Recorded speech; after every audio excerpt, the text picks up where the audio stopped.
Good morning students, welcome again in home science class. बच्चों, previous class में हमने बाल्यावस्था के संवेगों की विशेषताएं की थी। आज का हमारा टॉपिक है बाल्यावस्था में मूल संवेग। बालकों में जन्म से ही संवेग पाए जाते हैं। अध्ययनों से यह स्पष्ट भी हुआ है कि गर्भावस्था में अगर माता जो है वो धनात्मक संवेगों की अनुभूति अधिक करती है तो बालक में भी जो है पॉजिटिव संवेग अधिक पाए जाते हैं। और गर्भावस्था में अगर माता पर नकारात्मक संवेग हावी रहते हैं, उनकी अनुभूति वो अधिक करती है, तो जन्म के बाद बालकों में भी नकारात्मक संवेग जो है वो अधिक मात्रा में पाए जाते हैं। तो बाल्यावस्था के जो मूल संवेग हैं वो हैं भय, क्रोध, ईर्ष्या, प्रेम, खुशी और जिज्ञासा। तो हम इन सभी संवेगों के बारे में डिटेल में पढ़ेंगे। तो फर्स्ट है हमारा भय। भय जो संवेग है ये एक सीखा हुआ संवेग है। जन्म से बालकों में भय का संवेग नहीं होता है। उन्हें डर के बारे में सिखाया जाता है कि ये वस्तुएं खतरनाक हैं, ये प्राणी खतरनाक हैं, इनसे डरना है। तो भय की अनुभूति बालक को सीखने के बाद होने लगती है।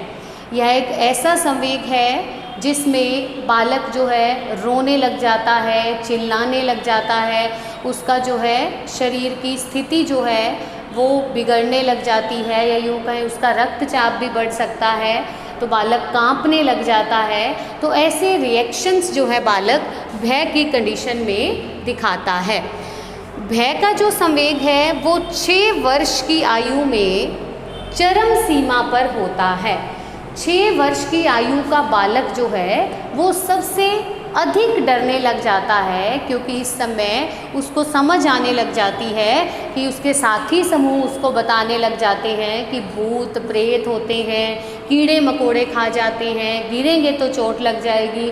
तो ये बहुत सारे रीज़न हैं कि उसकी धीरे धीरे मानसिक विकास होता है। तो बालक में इस समय उसको ये समझ आने लग जाती है। परंतु 6 वर्ष के बाद जैसे जैसे बालक का मानसिक विकास अधिक होता है तो वो इस भय के जो संवेग है उस पर धीरे धीरे नियंत्रण करना भी सीख लेता है। नेक्स्ट आता है भय के कारण क्या क्या होते हैं। फर्स्ट है अंधेरा। अंधेरे के कारण भी जो है बालक भयभीत होने लग जाता है, क्योंकि अंधेरे में उसे लगता है कि कोई भूत प्रेत को डरावनी वस्तु उसके ऊपर आ जाएगी। इसीलिए बालक चाहता है कि उसके साथ उसके माता पिता, भाई बहन, कोई ना कोई फैमिली का मेंबर साथ रहे। नेक्स्ट आता है अकेलापन। अकेलापन भी जो है वो बालकों में और बड़ों में भी भय का कारण बनता है, क्योंकि अकेलेपन के समय बालक अपने आप को हेल्पलेस समझने लग जाता है। उसको लगता है कि अगर कोई समस्या आती है तो उसकी समस्या के समाधान के लिए या उसको बचाने के लिए उसके साथ कोई नहीं है। तो अकेलापन भी बालक के डर का कारण बनता है। नेक्स्ट आता है कीड़े मकोड़े। बालक धीरे धीरे जैसे जैसे बड़े होते हैं कीड़े मकोड़ों से भी डरने लग जाते हैं, क्योंकि उन्हें सिखाया जाता है कि ये कीड़े खा जाते हैं। तब उन्हें धीरे धीरे कीड़ों से भी डर लगने लगता है। छोटे बच्चों को आपने देखा होगा कि जो बच्चे अभी रेंगने लगते हैं उनमें भय का संवेग नहीं होता है। वो छिपकली को देखकर उसको पकड़ने जाते हैं, कीड़ों को देखकर उनको पकड़ने जाते हैं, लेकिन हम बच्चों को सिखाते हैं कि उनसे दूर रहो, वो खा जाएंगे, तो बच्चे उनसे भी डरने लग जाते हैं। नेक्स्ट आता है डरावनी परिस्थितियाँ। डरावनी परिस्थितियाँ भी बच्चे के डर का कारण बनते हैं। जैसे अगर किसी एक कंडीशन में, किसी एक परिस्थिति में बच्चे के साथ कुछ गलत हुआ हो तो बच्चा उसी परिस्थिति से दोबारा डरने लगता है। जैसे कि अगर बालक को एक बार इंजेक्शन लगता है तो उसे लगता है कि सुई से दर्द होता है, तो बालक दूसरी बार डॉक्टर को देखकर उससे भी डरने लग जाता है। तो डरावनी परिस्थितियाँ भी भय का कारण बनती हैं। नेक्स्ट है कठोर अनुशासन। कठोर अनुशासन भी जो है डर का कारण होता है। अगर किसी घर में छोटे बच्चे अपने बड़े भाई बहन को पेरेंट्स से डांट खाते या मार खाते देखते हैं तो वो भी अपने माता पिता से डरने लग जाते हैं। अगर घर में अनुशासन कठोर है, छोटी छोटी बात पर उन्हें डांटा जाता है, उन्हें फटकारा जाता है, तब भी बालकों के मन के अंदर जो है भय बैठ जाता है। वो होता है कठोर अनुशासन के कारण। नेक्स्ट आता है दुखद अनुभूतियाँ। अगर बालक को कोई दुखद अनुभूतियाँ हों, किसी चीज़ से उन्हें दुख मिले, तब भी बालक जो है उसमें उस अनुभूति को लेकर आगे दुख की परिस्थितियाँ बनती जाती हैं। जैसे बालक कभी चलते चलते गिर जाए या दौड़ते दौड़ते गिर जाए, साइकिल चलाते हुए गिर जाए, तो बालक उस दुख को एहसास करके दोबारा उस चीज़ को करने से डरता है। नेक्स्ट आता है अज्ञानता। अज्ञानता भी डर का कारण बनती है। कई बार बालकों को पता नहीं होता कि जो वस्तु या जो परिस्थिति है वो हमारे लिए खतरनाक है या नहीं है, तब भी बालक जो है उससे डरने लग जाते हैं। जैसे कि अगर कभी बच्चे पहली बार जब कुत्ते की आवाज़ सुनते हैं या गाय को बोलते हुए सुनते हैं, तब उन्हें एकदम से डर लगने लग जाता है, क्योंकि उन्हें नहीं पता होता कि यह हमें नुकसान पहुंचाएगी या नहीं पहुंचाएगी।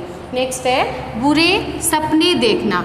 अगर बालक कोई बुरे सपने देखता है कि वो अपने आसपास के साथियों से, अपने भाई बहनों को या टीवी पर कुछ ऐसा बुरा देखते हुए देखता है जो कि उसको बाद में सपनों में भी आने लग जाता है, तब भी बालक के अंदर जो है भय का संवेग विकसित होने लग जाता है। नेक्स्ट आता है कि भय को नियंत्रित कैसे करना है।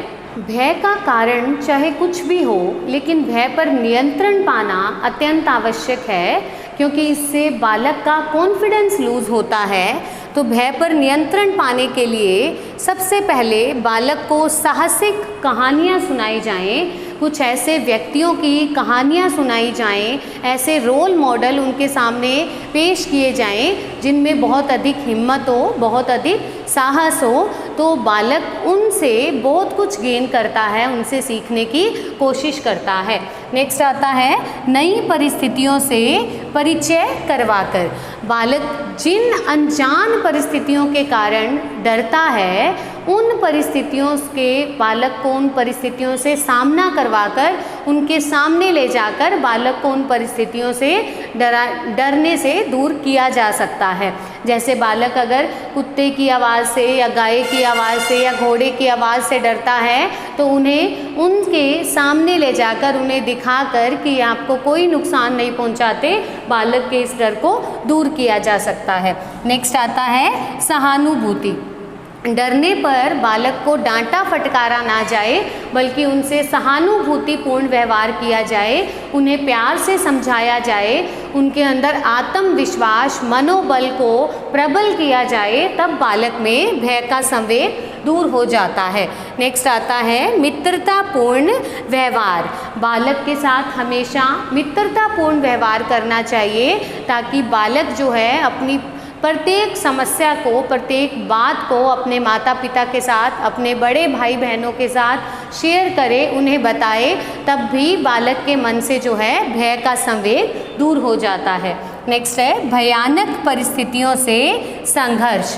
बालक को भयानक परिस्थितियों से संघर्ष करना भी सिखाना चाहिए कि अगर कोई ऐसी परिस्थिति आती है जिसके कारण बालक को डर लगता है, अंधेरा है, अकेलापन है या किसी कीड़ों मकोड़ों का सामना हो जाए, उनसे उन्हें डर लगता है, तो उनसे बालक को लड़ने की शक्ति प्रदान करनी चाहिए, उनसे बालक को संघर्ष करना सिखाना चाहिए। तो इस तरह से बहुत सारे ऐसे जो हैं क्रियाएं हैं जिनको करके हम बालक के भय के जो संवेग है उसको कम कर सकते हैं, उसे नियंत्रित कर सकते हैं।